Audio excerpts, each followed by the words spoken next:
Anda kembali di Bola Liar, Bang Ade. Tadi sempat terputus, Anda sempat mengatakan bahwa upaya ataupun mempermasalahkan ijazah Jokowi dan Gibran, jangan-jangan upaya untuk menjatuhkan Gibran. Anda tadi bilang begitu. Iya.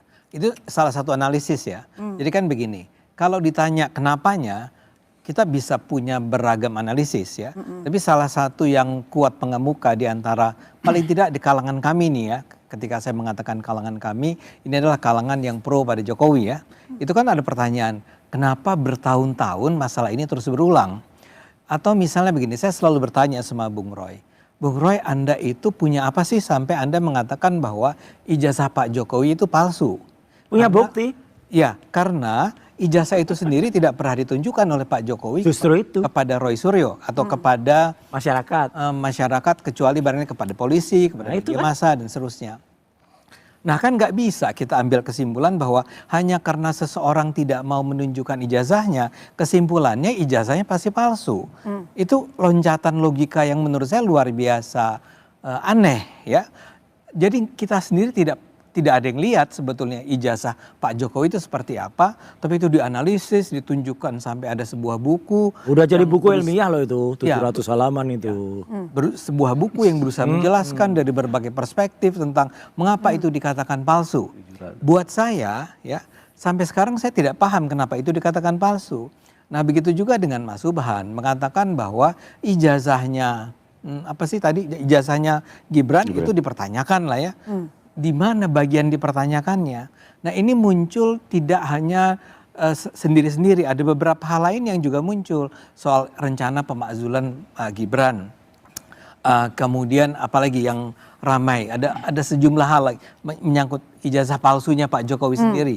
Ini berulang-ulang muncul ya, sehingga saya bisa kami menduga bahwa ini apakah benar masing-masing orang ini berjalan sendiri-sendiri. Misalnya begini, Roy mengajukan gugatannya, Rismon mengajukan gugatannya, mereka nggak punya hubungan, tapi kebetulan kemudian sama-sama setuju pada sebuah topik yang sama. Kemudian datang lagi Pak Subhan, kemudian datang lagi Bestor atau siapa. Nah ini semua memang sendiri-sendiri atau ada sesuatu yang mengikat mereka. Ya, jawabannya lagi-lagi bisa sendiri-sendiri, walaupun saya meragukan masa sih semua itu sendiri-sendiri. Jadi ada siapa? Atau bersama-sama. Nah yang bersama-sama ini pun kemudian kita bisa mengatakan siapa sih yang sebenarnya berkepentingan untuk menjatuhkan Gibran. Ya. Pertama-tama adalah pasti yang anti dengan keluarga Jokowi adalah PDIP. Ya. Nah, tuh nuduh lagi kan. Kemudian ini baru analisa nih. Ini baru analisa. Ada orang besar di belakang kami. Padahal yang udah jelas itu Mbak, Roy, yang jelas ada orang kurus di belakang dia. Roy, orang sedang membuat analisis, jangan dipotong-potong. Gak apa-apa, kalau analisisnya nggak masuk akal ya potong aja, ngapain? Kasian masyarakat dengar analisis yang nggak mutu. Iya, nggak semua orang pintar kok. Menariknya analisis Bung Ade itu kan, kalau menunjuk PDI dia bisa, tapi mengatakan bahwa apakah dia didukung yang lain dia nggak bisa juga. Loh, saya jelas-jelas mengatakan saya itu pendukung Jokowi. Saya kurang jelas apa untuk mengatakan keberpihakan saya. Saya nggak tahu keberpihakan Roy Suryo itu kepada siapa. Mungkin juga nggak ada ya. Tapi kembali ke jawaban saya. Itu kan sama dengan mengatakan begini tadi. Bung Ade kan sama dengan mengatakan begini. Kalau Bung Roy tidak pernah melihat ijazahnya, maka tidak bisa diklaim oleh Bung Roy bahwa ijazah itu palsu. Betul. Itu sama dengan karena PDI merasa terluka dengan Pak Jokowi, tidak serta-merta mereka yang berada di belakang mereka. Itu sama. Saya lagi mengatakan. Iya itu sama derajatnya. Oleh karena itu kalau yang saya mau mengatakan begini, kalau Bung Ade nggak bisa menyatakan atau bisa menyatakan yang tidak bisa menyatakan yang kedua, yang pertama juga tidak bisa dinyatakan. Bro, Pak Ade, itu logika. Ijazah Pak Jokowi itu bukan aurat.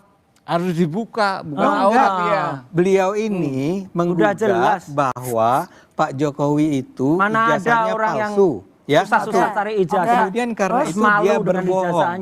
Karena dia berbohong sebenarnya proses dia menjadi seorang presiden itu seharusnya dinyatakan tidak sah. Anda juga begitu kan? Pak Gibran itu tidak sah seharusnya menjadi Ya wapres. sekarang dinyatakan nggak sah sekarang itu. Iya, Anda Iya kan, menyampaikan. Nah, Oke. saya cuman mengatakan kalau Anda kan bertanya pada saya, menurut Anda wahai Ade Armando, kira-kira yang berada di belakang ini siapa? Ya. Saya menyebut beberapa kemungkinan. Belum tentu benar. Anda bisa bahkan mengatakan, gila ini argumennya sangat tidak masuk akal. Nggak apa-apa, tapi saya mau bilang satu yang bisa disebut sebagai yang banyak disebut sebagai kemungkinan di belakang ini semua, kalau betul ini semua adalah sesuatu yang saling berhubungan adalah satu, kemungkinan PDIP. Kedua, kelompok yang disebut sebagai kelompok 212. Kok ngaco banget. Itu terkait sama Anies Baswedan. Wiro Sableng dong. Oke, satu-satu. Ketawa lagi kan? Lanjut. Iya kan? Ketawanya harus dipahami. 212 Oke, Wiro Sableng. Bang Ade lanjut. Ketiga adalah Emang Sableng ini kelompoknya orangnya. Roy Suryo yang orang menyebut bahwa jangan-jangan di sini adalah Partai Demokrat. Wah, Kemudian kacau lagi. disebut pula ada yang mengatakan bahwa di belakang ini ada sebuah kekuatan besar, misalnya negara Amerika Serikat. Kemudian ada pula yang Jauh banget. mengatakan bahwa ini teman-teman, Anda pernah dengar istilah SJW, Social Justice Warriors ini lagi bergerak untuk menunjukkan bahwa kami peduli pada demokrasi. Sekarang kembali Anda tanya, lalu menurut Anda yang mana? Ya, saya nggak bisa jawab. Ya. Tapi yang jelas begini. Analisis kok nggak bisa Jangan nganalisis. beranalisa. Piye gitu. Yang penting begini. Meneliti orang iso. Kalau Roy Suryo ingin mengatakan bahwa ijazah Jokowi itu palsu, Jelas. kasih kami argumen, Oke. ya bukti yang bisa dipakai untuk mengatakan bahwa ijazah Pak Jokowi palsu. Oke. Wong ijazah Pak Jokowi itu nggak pernah tidak pernah dipertunjukkan kok katanya. Lah, Oke, saya bilang Bang Rey, kreatif. Bang Rey, Udah jadi Presiden ketujuh Republik Indonesia Joko Widodo sendiri mengatakan bahwa ini ada yang backup sehingga bertahan sekian lama. Kenapa sih kita menyebut presiden ke-7? Jadi, Kenapa kita nggak menyebut mantan presiden? Bekas presiden. Ya boleh lah, kenapa? boleh? Iya makanya saya mau tanya, kenapa mantan presiden gitu ya? Kenapa presiden ke-7? Iya, Itu seolah-olah satu. masih Nah yang kuasa. kedua kan Iya. pertanyaannya, apa benar ada di belakang ya kekuatan besar gitu? Di Republik ini kekuatan besarnya itu ada pada Pak Prabowo. Iya. Salah satu. Siapa lagi yang lebih kuat dari Berarti Pak Prabowo? ngakuin kalau mau mecah Dia belah presiden bangsa. Republik Indonesia. Jadi Semua maksudnya? kekuatan kekuatan kekuasaan ada di tangan beliau. Jadi kalau Pak Prabowo, Pak Jokowi mengatakan ada kekuatan besar, mestinya analisa pertamanya itu ya yang memiliki kekuasaan besar di Republik ini siapa? Pak Prabowo. Itu kata Apakah Ray dengan Rangkuti. sendiri Pak Prabowo berada di belakang kasus ini? Lagi-lagi kita nggak tahu kan kalau berdasarkan kekuatan besar. Sebab kalau disebut dengan PDI itu jangkar ketiga keempat. Pertama mereka nggak punya kekuasaan. Oke. Bahkan ketika mereka mau menyelamatkan sekjen mereka aja mereka nggak bisa. Iya. Gimana mereka menggerakkan Bung Roy yang kita tahu misalnya nggak ada hubungannya sama sekali dengan PDI Perjuangan.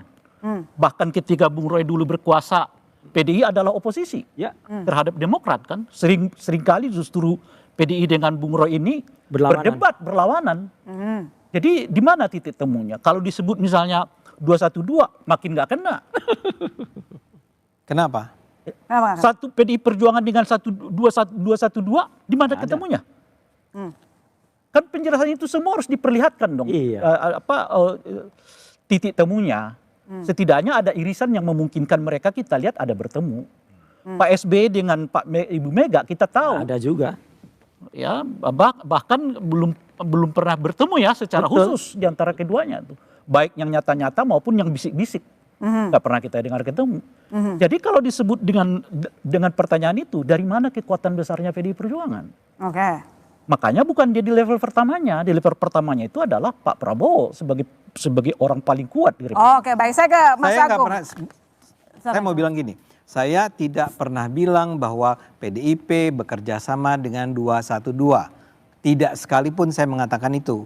Yang saya katakan, kalau sekarang orang berusaha mencari jawaban tentang kalau ada sesuatu Ya, yang saya di belakang mengembangkan Anda semua. analisa Anda. Enggak, gini. Saya mengembangkan analisa Kalau itu. ada bisa Sebab beberapa- saya kan mengatakan bisa lebih dari begini, Bung 5. Ade. Oke. Anda bisa sampai PDI dari 6. sebagai partai, kan masih giliran saya. PDI sebagai partai, ya kan, dilihat level keempat kelima dalam kekuatan itu, Jadi kalau Pak Jokowi dan Bung Ade mengatakan ada kekuatan besar, asumsinya itu gabungan kekuatan yang Jokowi dan melebihi saya itu nggak ada kekuatan hubungan. yang real gitu loh. Nah gabungan kekuatan itu saya rangkum dari apa yang Bung Ade tadi sebutkan. Ada 212, ada PDI Perjuangan, ada Demokrat, ada siapa lagi nih? Iya. Nah itu kalau digabungkan tuh, itu yang saya mau katakan. Yang Jadi, jelas, jadi kalau Bung Ade digabungkan. mengeluarkan analisis, saya sambung analisisnya, ditolak lagi oleh Bung Ade. Kan lucu juga. yang jelas, yang jelas ada Nah, saya Jadi yang mengatakan, ada yang binatang dimaksud besar. Kalau yang dimaksud kita Bang berbicara Ade itu tentang ada menggabungkan yang besar. kekuatan ini tergabung atau satu-satu gitu. Ini yang menarik. Itu kan makanya saya mulai dengan pernyataan apakah orang-orang ini adalah istilah di barat itu analisis lone ruwet wolf. gini lah. Oke. Lone wolf Nggak tuh ada orang nih yang analisis. sendiri-sendiri, ya. Atau Roy Suryo tuh ada yang membacking. Wah, ini ngaco ada yang lagi. membiayai misalnya. Ngaco. Kalau menurut Bang Artinya- Ade ada nggak yang backingin? Karena kata Mungkin Presiden sekali. Jokowi Yang mungkin jelas, sekali. My sister, yang jelas ada binatang besar di balik Ade Armando. Ya, Binatangnya itu. namanya gajah. Eh, Gajah tuh PSI, ya. Gajah tuh nggak punya ijazah. Nah itu. oke. Kalau Jangan- Roy Suryo di belakangnya ada Panji. Bukan cara Ada Panji. menganalisa mengukur dirinya sendiri. Oke, baik. Iya. Saya ke Mas Agung.